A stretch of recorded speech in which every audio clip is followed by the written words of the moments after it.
Right now, as you listen, millions of people are replaying their past or worrying about a future that hasn't arrived.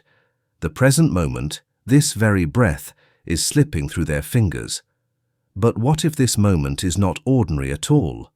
What if it holds the solution to every problem, the doorway to peace, and the secret to your highest potential? In this audiobook, you'll discover why the present moment is not just a concept, it's the most powerful tool you have. Whether you're overwhelmed by the past, anxious about the future, or even searching for enlightenment, the answer always comes back to this: the now. Even if you've never practiced mindfulness or meditation, you'll learn exactly how to enter the present moment today.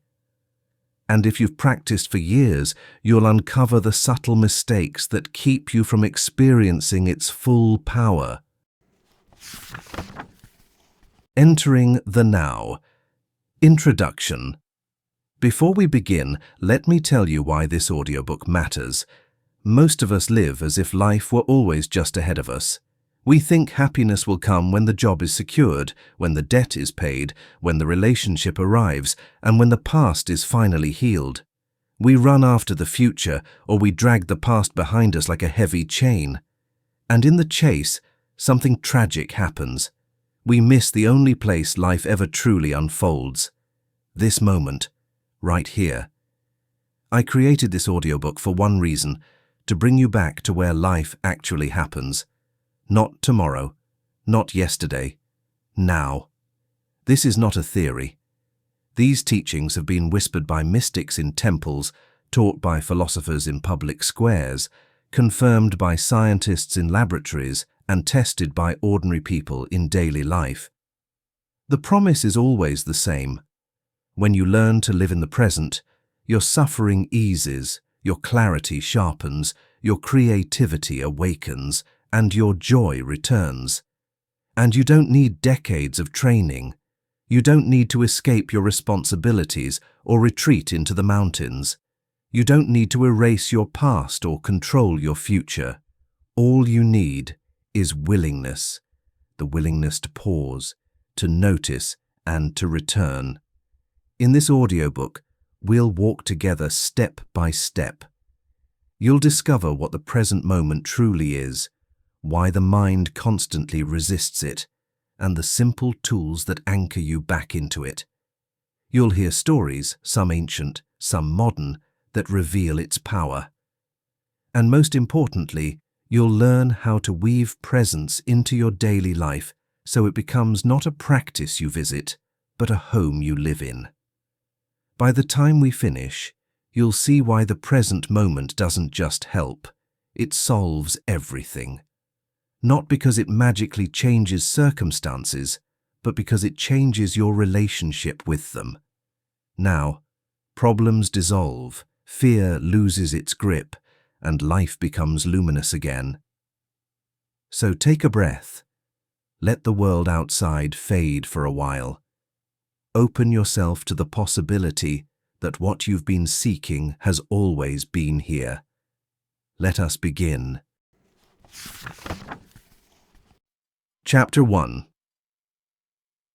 What is the present moment? You may think you already know what the present moment is. You'd say, it's now, it's today, it's this minute on the clock.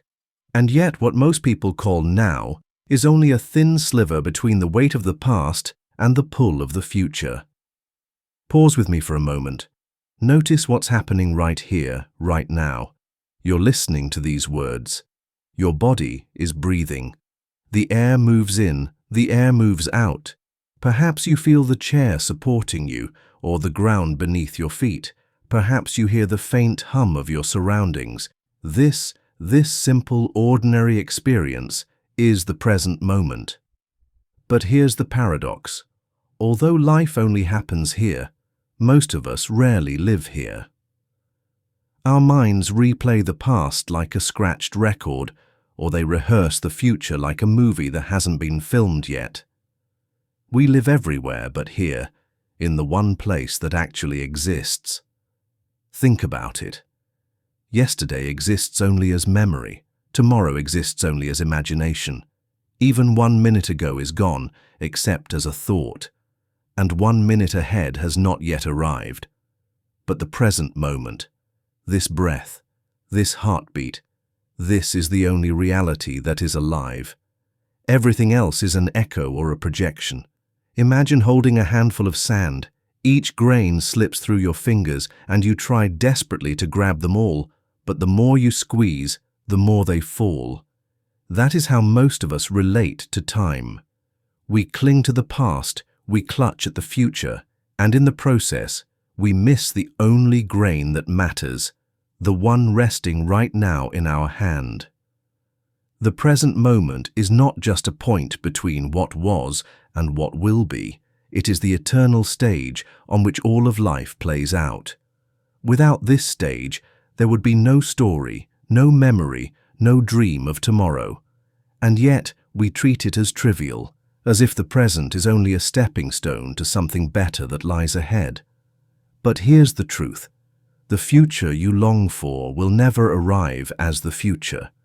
It will only ever arrive as the present. Every dream, every goal, every desire you hold, if it comes true, it will come true here, now. Never in some abstract later. Most human suffering comes from abandoning the present. Regret belongs to the past. Anxiety belongs to the future. Stress, worry, guilt, shame, all of these are mind-made stories about what has already happened or what might happen next. Consider this.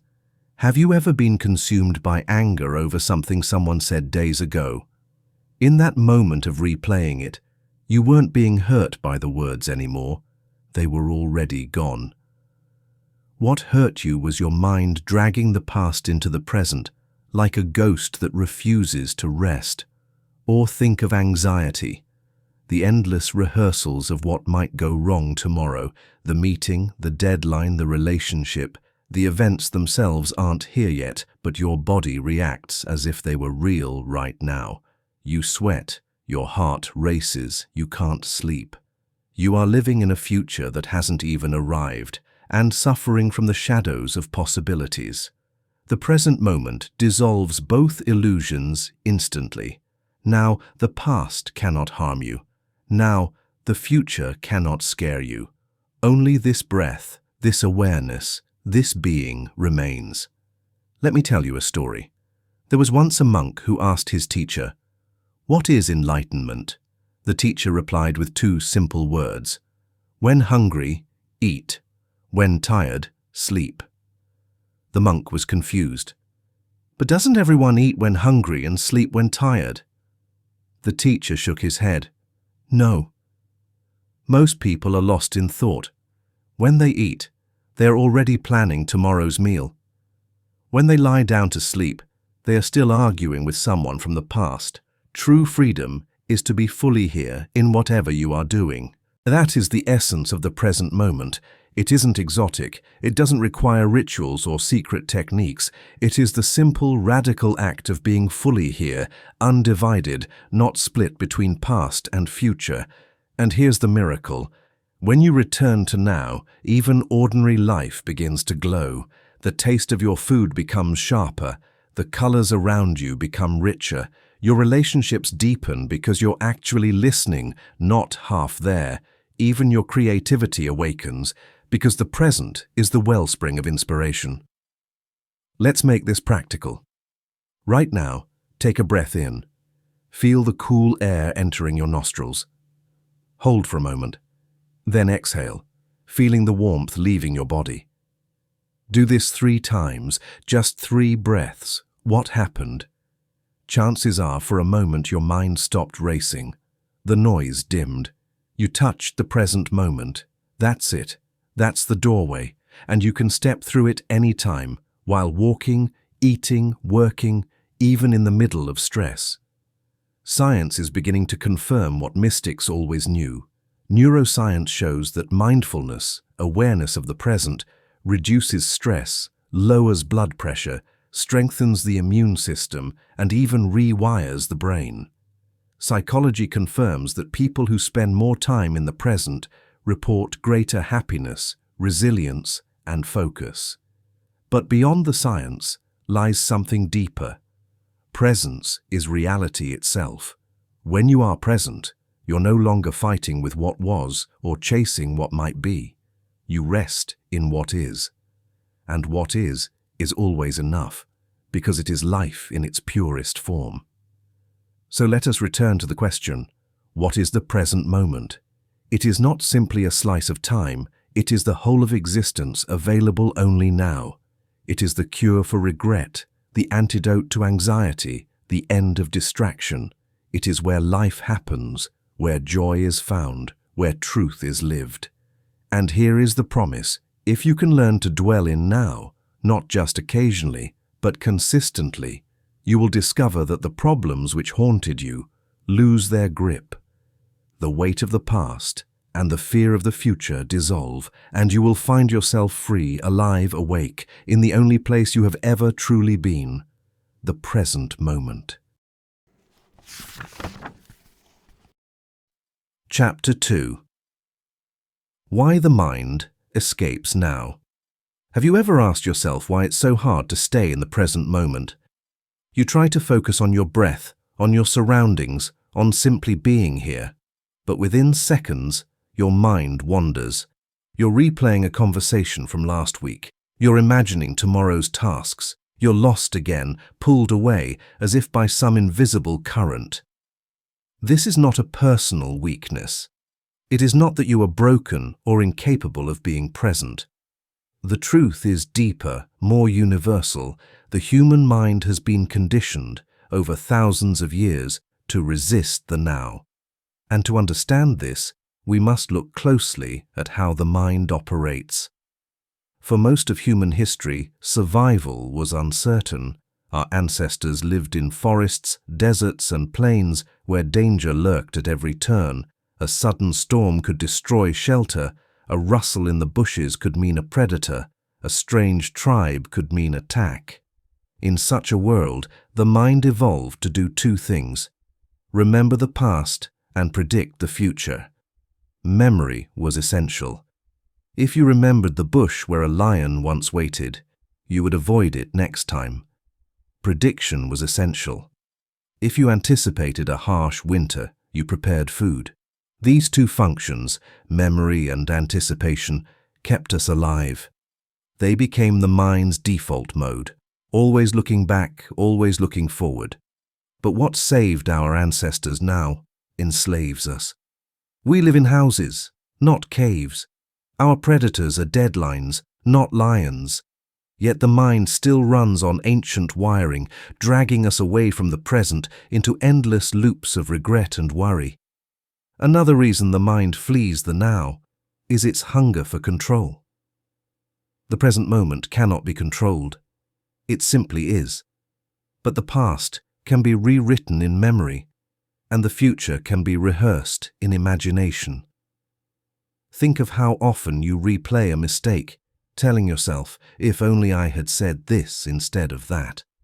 Or how often you script the future, if I do this, then they will say that, and then I will respond like this. Both are illusions of control. You cannot change the past, and the future never unfolds the way you imagine. Yet the mind clings to these shadows because the uncertainty of now feels unbearable. Presence requires surrender. It asks you to meet life as it is, raw and unfiltered, without manipulating it. For the mind, that feels like death, so it escapes to yesterday and tomorrow, anywhere but here. The mind also flees the now because it is addicted to itself. Thoughts are like a constant stream, rushing one after another. Most people are not thinking their thoughts, they are being thought by them. Imagine sitting by a river. Leaves float past on the current. You watch them drift by, one after another. That's how thoughts arise, endlessly, automatically. The problem is that we don't just watch them. We jump into the river, grab the leaves, and let ourselves be carried away. Why?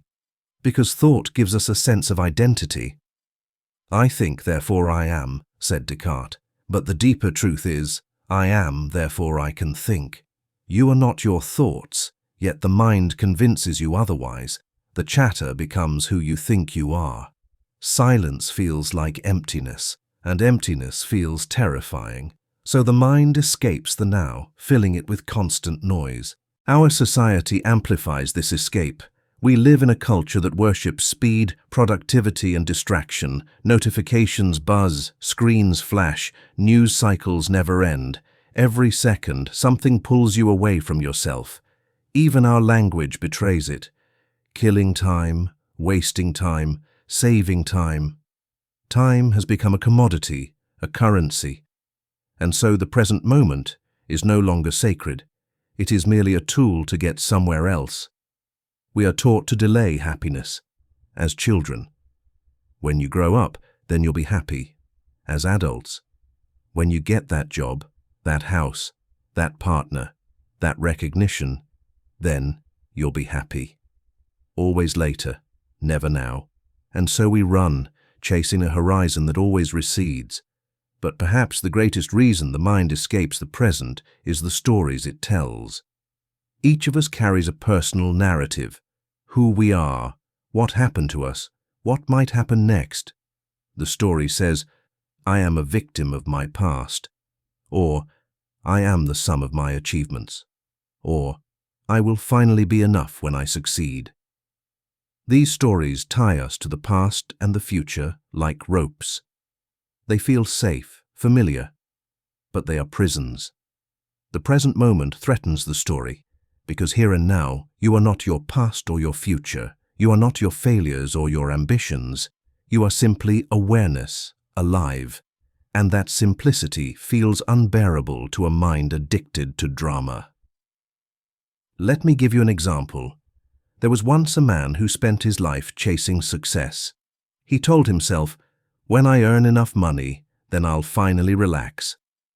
Then I'll live." He worked night and day, always planning, always pushing. But no matter how much he achieved, the future always demanded more. One evening, exhausted, he sat in his garden. For the first time, he stopped thinking about tomorrow. He noticed the colors of the flowers, the breeze on his face, the sound of crickets.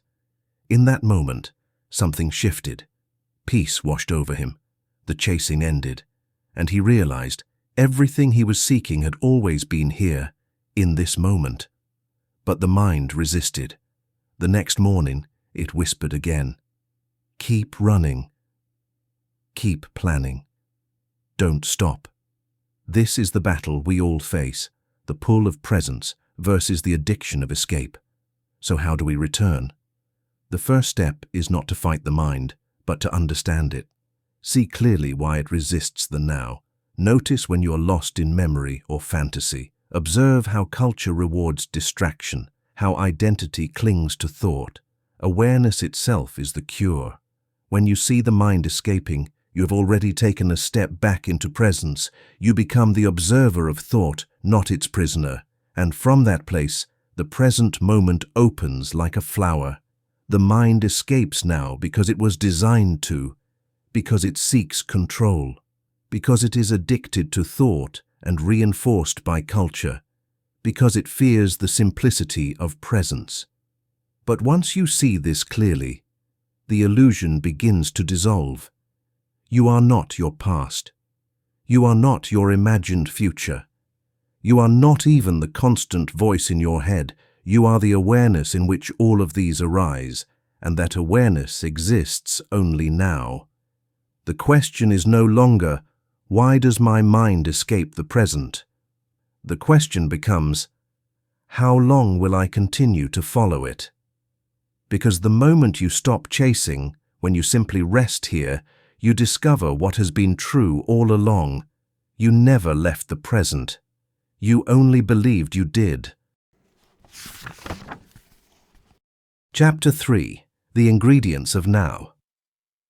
What makes the present moment real for you? How do you touch it, not just as an idea, but as a living experience? The present is always here, but most of us don't know how to enter it consciously. It's like standing outside a door without knowing the handle is right in front of us. In this chapter, we will explore the ingredients of now, the gateways that bring you back again and again into the richness of presence. These ingredients are simple, always available, and free. They are not hidden in monasteries or locked away in ancient texts. They are with you at this very moment. Your breath, your body, your senses, and your awareness itself. The first and most powerful ingredient is the breath. Think about it. The breath is always happening now. You cannot breathe in the past. You cannot breathe in the future. Every inhalation and exhalation ties you directly to this moment. Take note of your breathing while you're feeling nervous. It's frequently uneven, fast, or shallow. Your breathing becomes deeper, slower, and more rhythmic when you are at ease. You can immediately enter the present by becoming conscious of your breathing. Try inhaling deeply and slowly through your nose. For a moment, hold it softly. Now release the breath via your lips. Feel the air passing through you as you breathe. That feeling is life, as it is at the moment. For generations, the breath has served as a link between the body and the spirit, between chaos and peace, for mystics, yogis, and meditators. Why? Because it is the most straightforward and dependable reminder that there is only this moment. The body is the second component. There is no past or future for your body. The present moment is constantly present. Take note of your feet on the floor. Take note of how your clothing feels against your skin.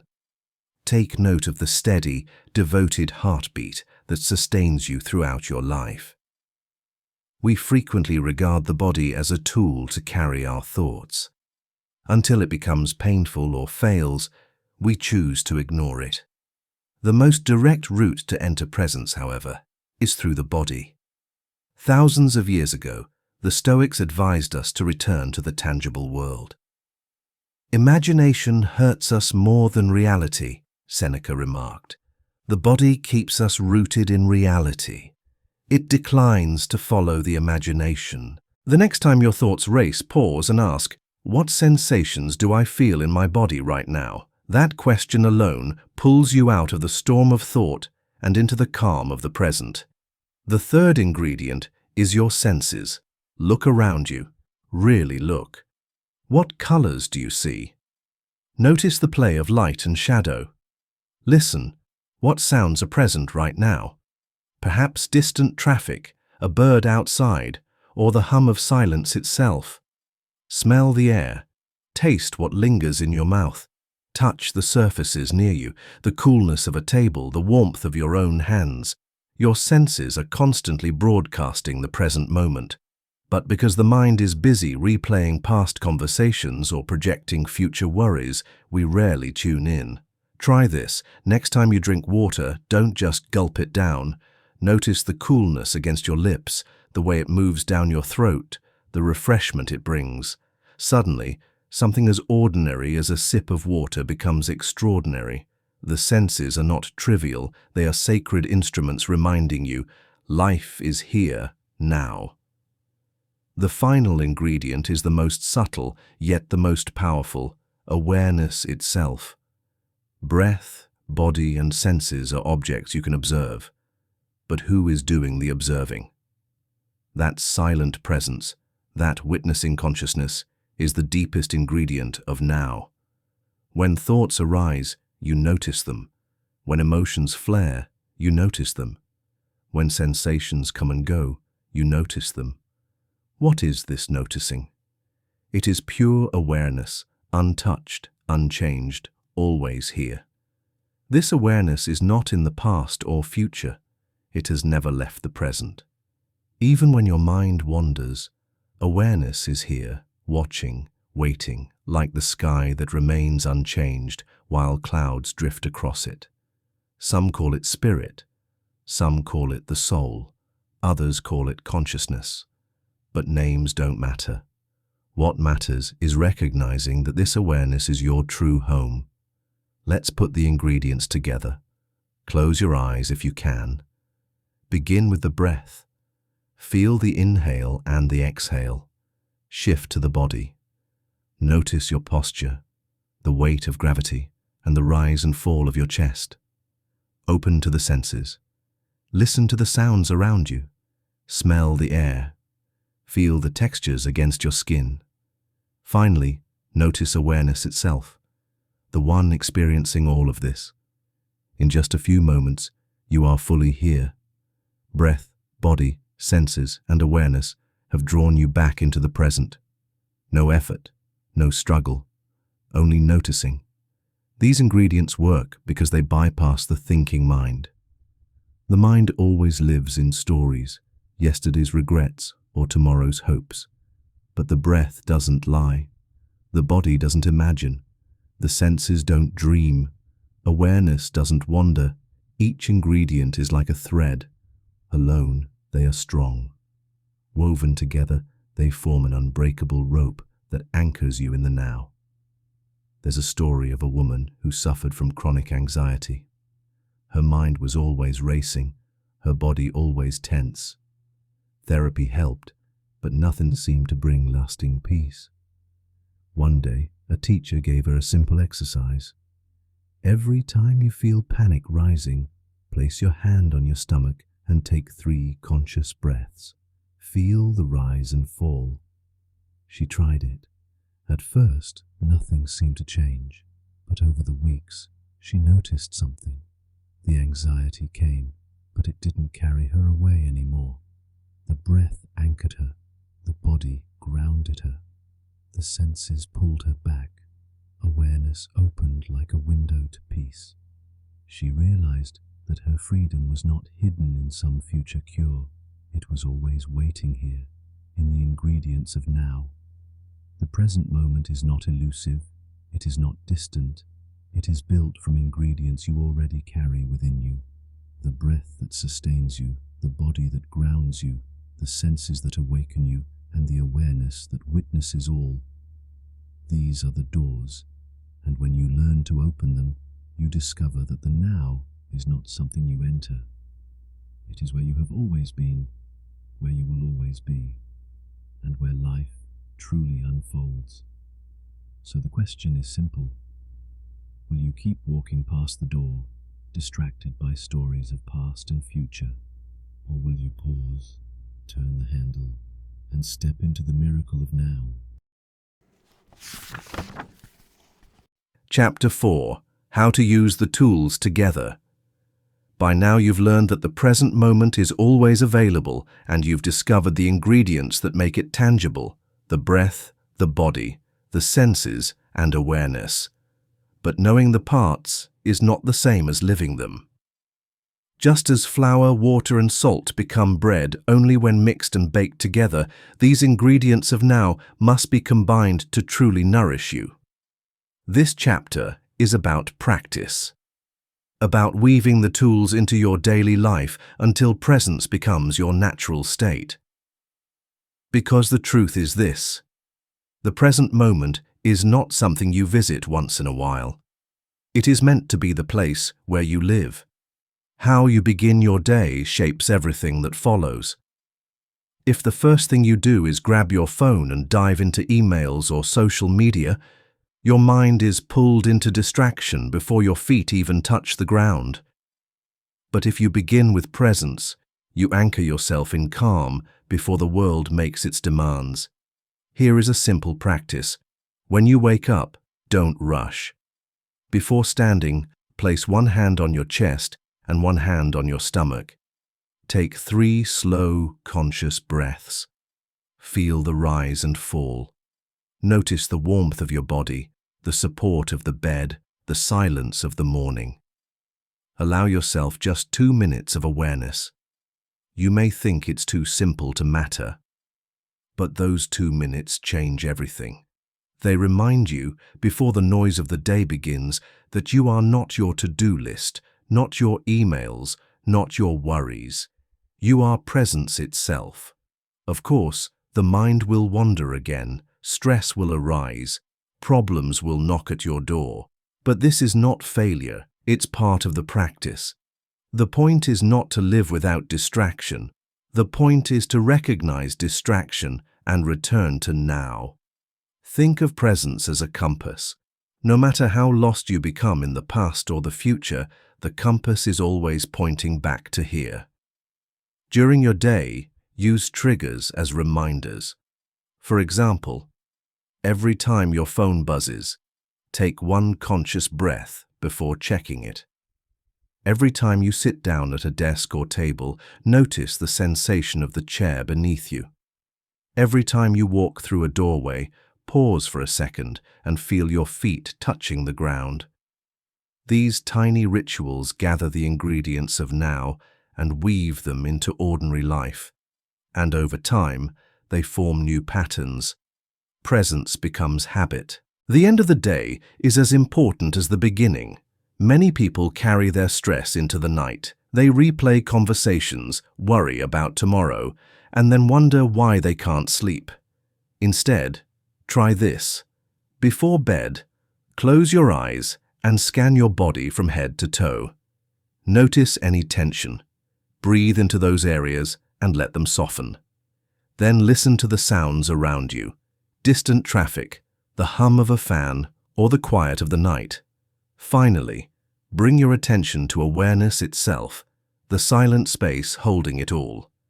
This practice doesn't erase problems, but it dissolves their grip. You hand the day back to life. You release the story, and you rest, not in worry, but in presence. Let's bring it all together in one flow. Imagine you're sitting at your desk, overwhelmed by tasks. The mind is racing. So much to do. Not enough time. What if I fail? You feel your chest tighten. Here's what to do. Breathe. Take one deep inhale, one long exhale. Body. Notice your posture, the weight of your hands resting, the ground beneath your feet. Senses. Look around. What do you see? What do you hear? What is the smallest detail you can notice? Awareness. Step back and recognize that you are the one noticing. Thoughts, sensations, and sounds arise, but you remain here, untouched. In less than a minute, the storm loses its power. You are no longer drowning in thought. You are anchored in now. There was once a surgeon known not only for his skill, but for his calm. While others panicked during emergencies, he remained steady, almost serene. When asked his secret, he said, "Before every operation, I take 3 breaths. I feel the scalpel in my hand. I listen to the sounds of the room. I notice the beating of my own heart. And in that moment, I am fully here. The rest takes care of itself." He didn't use the language of spirituality or philosophy. He simply combined the ingredients of now into practice, and that presence saved lives. Here is a truth you must understand. Presence is simple, but it is not automatic. The mind has been conditioned for years, even decades, to escape into the past and the future. Without practice, it will continue to do so. Think of presence like building strength. You don't lift weights once and expect to be fit forever. You train, you repeat, you build resilience. Each conscious breath, each moment of awareness is like a repetition. Over time, the muscle of presence grows. And just as physical strength carries into every part of life, presence strengthens everything. Your work, your relationships, your health, your joy. What about when you forget? When hours go by and you realize you've been lost in thought, running in circles? Here's the key. Don't punish yourself. Don't turn presence into another achievement or another failure. The moment you notice you've been lost, you are already back. The noticing itself is presence.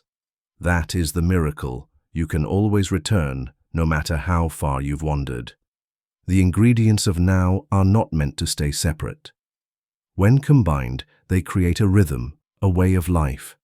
The breath grounds you, The body roots you. The senses awaken you. Awareness holds it all. Together, they form a doorway into the present moment. Not just once, but again and again, in every situation. Practice in the morning, return during the day, release in the evening. Use reminders, use rituals, but above all, use compassion.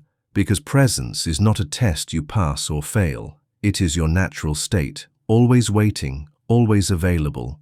And when you live this way, something profound happens. You realize that life is not about rushing toward a future or clinging to a past. Life is about being here, fully, deeply, beautifully here. This is the gift of combining the tools. This is the art of living in the now. Chapter 5: Demonstrations and Stories of Presence. Philosophy becomes real when it enters life. Ideas are important, but unless they are embodied, they remain abstract. The present moment is not meant to stay as theory. It is meant to breathe through you, to move in your relationships, your work, your struggles. In this chapter, we will walk through stories, some ancient, some modern, some ordinary, demonstrations of what happens when people return to the now. A Zen story tells of a student who asked his master, "What is enlightenment?" The master replied, "When I drink tea, I drink tea. When I walk, I walk. When I eat, I eat." The student frowned. "But doesn't everyone do that?" The master shook his head. "No. When others drink tea, they are already planning tomorrow's business. When they walk, they are chasing their thoughts. When they eat, they are still arguing in their minds. That is not drinking, walking, or eating. That is sleepwalking." The master's answer was not mystical. It was practical. Enlightenment is not somewhere far away. It is in the simplicity of being fully present with what you are doing. Now, let's bring it closer to daily life. A mother takes her child to the playground. She sits on a bench, scrolling on her phone, replying to emails.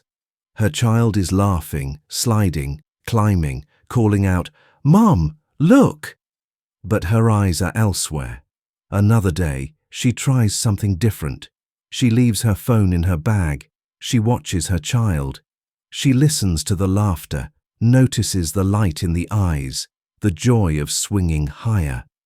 For that moment, nothing else exists. Not her deadlines, not her worries, not her past regrets. Only her child's joy and her own presence in it. Later, she will remember that afternoon not as a blur, but as a living memory, vivid and full, because she was truly there. Presence is not only for peaceful moments. Sometimes it becomes the difference between chaos and clarity. A soldier once described what happened to him in the middle of battle. Bullets flying, explosions all around, comrades screaming. Yet in the midst of the storm, something strange happened. Time slowed. His senses sharpened. He could hear every sound, see every movement with clarity, even feel his own heartbeat. He said, "In that moment, I wasn't thinking of yesterday or tomorrow. I wasn't even thinking at all. I was simply here, fully present, and it saved my life. Stress, danger, and uncertainty often force us into the present. The question is, can we learn to enter it without waiting for a crisis?" There is another demonstration of presence: creativity. Ask any painter, musician, or writer when their best work appears, and they will tell you when they are lost in the moment. The brush moves, the notes flow, the words appear, and time disappears. Hours pass like minutes. The artist is not thinking, "What will people say about this?" or "How will I sell it?" In that state, they are simply channels, vessels for the now. One poet described it this way: "When the words come, they come not from me, but through me. My only task is to be present enough to receive them. Creativity is not the product of frantic thinking. It is the child of presence. Now let's bring it to an inner struggle many know well: anxiety. A man suffered from panic attacks for years. Each time he felt one coming, his mind would race. What if I faint? What if I die? What if I lose control? These thoughts made the panic stronger. Then he learned a simple practice: to focus on his breath and body the moment panic arose. Instead of spiraling into thought, he placed a hand on his stomach, took 3 slow breaths, and noticed the ground under his feet. At first it seemed impossible, but slowly he realized something. The panic existed only in his thoughts about the future, what might happen. In the present moment, his body was breathing, his heart was beating, and he was alive. The attacks did not vanish overnight, but their power weakened. Presence became his medicine. Even in the fast-paced world of business, presence changes everything. A CEO once admitted that his greatest mistakes came not from bad strategies, but from being distracted. He wasn't listening during meetings. He was already drafting his reply before others finished speaking. He was making decisions based on stress and haste. After discovering mindfulness, he began each meeting with a minute of silence. At first, his team thought it strange, but soon they noticed the difference. Discussions became clearer. Decisions became wiser. The leader was not reacting. He was responding, grounded in the now. This simple shift transformed not only his business, but his relationships with his employees. They felt seen, heard, and respected. Presence became the secret advantage no financial report could measure. Finally, presence reveals its deepest power when life itself hangs in the balance. A nurse once told the story of a patient in hospice. He had weeks to live. Instead of drowning in despair, he practiced being present. He would sit by the window, watching the sunlight move across the floor. He would savor each sip of water, each smile from his family. When asked how he felt, he said, "For the first time in my life, I am truly living. I wasted years chasing tomorrow. Now, with little time left, I have discovered the only place life has ever been, here, now." Presence did not cure his illness, but it gave him peace, acceptance, and even joy in his final days. Why tell these stories? Because they prove that presence is not reserved for monks or mystics. It belongs to mothers on playgrounds, soldiers on battlefields, artists in studios, executives in meetings, patients in hospital rooms. The present moment is the great equalizer. It does not discriminate by age, wealth, or circumstance. It is available to all, always. And in every life it touches, it brings clarity, peace, and power. So you see, presence is not abstract. It is not a theory. It is lived. It transforms ordinary tea into meditation, anxiety into calm, work into service, even death into peace. The stories remind us, you do not need to wait for perfect conditions.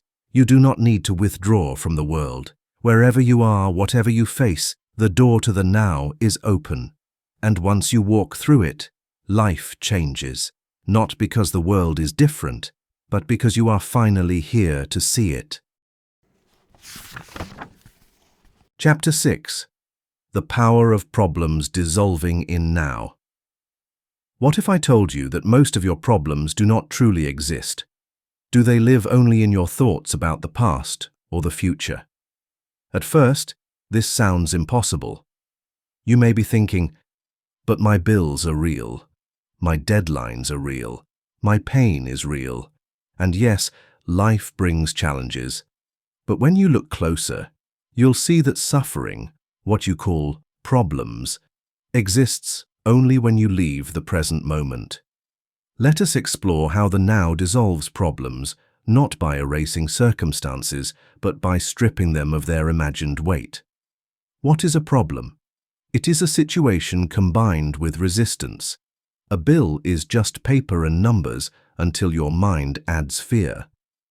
What if I can't pay? What will happen to me? A conversation is just words until your mind adds judgment. They shouldn't have said that. I'll never forgive them. Notice that the situation itself is neutral. It's the story layered on top, the memory of the past, the projection into the future, that turns it into suffering. The present moment dissolves this because it removes the story. It brings you face to face with what is actually here, stripped of imagination. Think of anxiety. At its core, anxiety is the mind rehearsing disasters that haven't happened. You worry about losing your job, failing an exam, being rejected, and getting sick. But none of these events is happening right now. In this moment, you are breathing, listening, alive. A psychologist once described anxiety as a misuse of imagination. The future is infinite, filled with countless possibilities. Yet the anxious mind narrows in on the worst outcome, plays it on repeat, and convinces you it's real. Bring yourself into the now, and the future loses its power. You can prepare, yes. You can act, yes. But in this moment, nothing disastrous is happening. In this moment, you are safe. Regret is the other side of the coin. The past is gone, yet the mind resurrects it again and again. If only I had done differently. If only I had spoken up. If only I had chosen another path. But the past is not here. It lives only in memory. The present dissolves regret by showing you this truth. In this moment, those events do not exist. They are thoughts, echoes. You are free, except for the chain you continue to hold. When you breathe into the now, the chain falls, the story loses its grip. And you realize, I cannot change the past, but I can live this moment fully. Even physical pain reveals this principle. Pain is a sensation in the body, sharp, dull, throbbing. Suffering is the mind saying, this pain will never end. I cannot bear it. Why me? When people learn to focus on the present sensation rather than the story, something shifts. They notice the pain, yes, but they stop adding layers of resistance. They feel the sensation without the suffering. And in that presence, peace emerges, even in difficulty. Buddhists call this the second arrow. The first arrow is the pain of life. The second arrow is the suffering we add through thought. Presence removes the second arrow. Consider the story of a man overwhelmed by debt. Every day, his mind raced. What if I lose my home? What if I can't provide for my family? What if everything falls apart? The anxiety crushed him more than the debt itself. Then a mentor taught him presence. For 1 week, the mentor said, whenever you feel panic, stop and ask, what problem exists right now? At first, the man resisted. My debt exists right now. But then he looked closer. In this moment, he still had a roof. In this moment, his family was safe. In this moment, he was alive. The future fear was not real yet. It was imagined. From that space, he could act. He made calls, arranged payment plans, and found solutions. Not from panic, but from presence. The problem dissolved in now, and the action became clear. Many people think, my problems are too big for this. Presence cannot fix them. But notice, every big problem only appears big when you imagine the whole thing at once. Take the example of writing a book. If you think I have to write 300 pages, the task feels impossible. But in the present moment, the problem is not 300 pages. The problem is simply, write 1 sentence now. And that you can do. Every mountain is climbed step by step. Every burden is lifted piece by piece. The present moment shrinks the impossible into the possible by dissolving the illusion of size. When you are lost in thought, problems feel heavy, tangled, and overwhelming. But when you enter the now, the noise clears. You see what is essential. You know your next step. Think of a lake stirred by the wind. The water is cloudy and disturbed. But when the wind dies down, the surface becomes still, and you can see clearly to the bottom. That is what the present moment does. It calms the mental storm so you can see reality. Often, you will discover that what you called a problem is not even real. It was only a projection. And if the situation does require action, presence shows you the simple, direct step you can take right now. A woman was diagnosed with a chronic illness. At first, her mind tortured her. What will my life look like in 10 years? What if I lose everything? She spiraled into despair. Then she discovered the practice of presence. She began asking, "What is true right now?" In the morning right now, I'm drinking tea. Right now, I feel the warmth in my hands. In the afternoon, right now, I'm talking to my daughter. Right now, I hear her laughter. Her illness did not vanish, but the suffering dissolved. She discovered that her life was still filled with moments of joy, beauty, and peace. The imagined future had been stealing her present. Once she returned, life returned too. Now, problems dissolve, because most problems are illusions made of thought. They exist in the past, which is no longer. They exist in the future, which has not yet come. They exist in the story, not in reality. In the now, reality is simple: breath, body, sensation, awareness. Problems live in time, but presence lives outside time. And when you step into presence, you step out of the prison of imagined suffering. This does not mean you ignore your life. Presence does not erase responsibilities, but it changes your relationship to them. You stop drowning in fear and regret, and instead you see clearly, act wisely, and live peacefully. So the next time you feel overwhelmed, stop and ask, what problem exists right now? Not yesterday, not tomorrow, now. And you may find that most of the weight you carried vanishes instantly, like mist in the morning sun. What remains is simply life, as it is, and that you can face.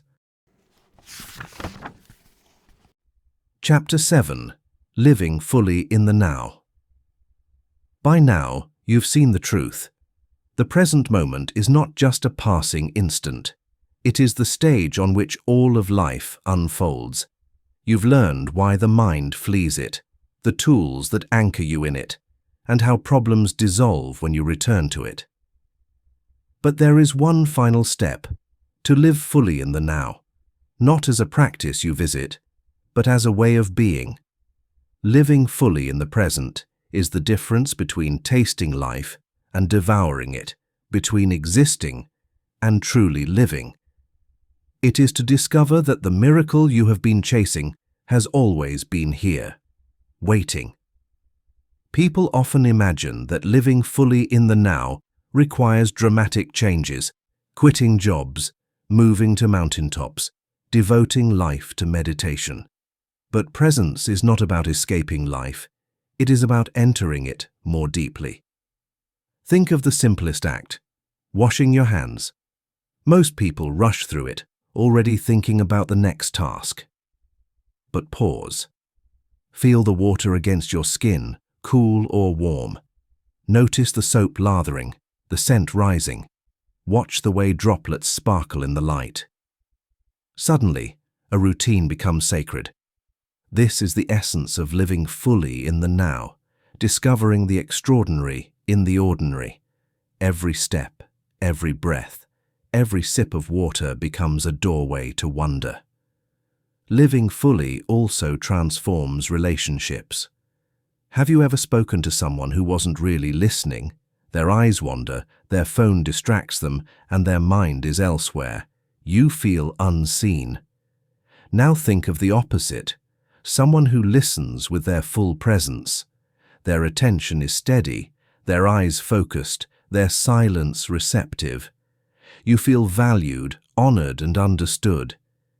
The best present you can give someone is your presence.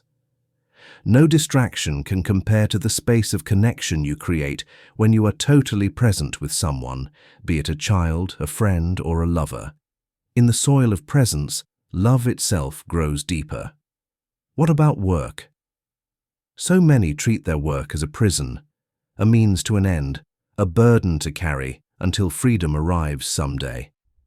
But living fully in the now changes this. Even mundane tasks become meaningful when approached with presence. Take the example of a craftsman. As he sands wood, he feels the texture under his fingers, hears the rhythm of the strokes, and smells the fragrance of the wood. He is not just finishing a product, he is living the act itself. Even in jobs that feel repetitive, presence transforms drudgery into flow. Instead of waiting for the day to end, you inhabit the moment you are in. Work becomes not just something you do, but a place where life happens. Living fully in the now also awakens joy, joy that is not dependent on circumstances. Most people believe happiness requires a reason. I'm happy because I achieved this. I'm happy because I own that. I'm happy because someone loves me. But true joy is unreasonable. It arises simply from being. A child chasing bubbles in the sunlight doesn't ask, "Why am I happy?" They simply laugh, fully absorbed in now.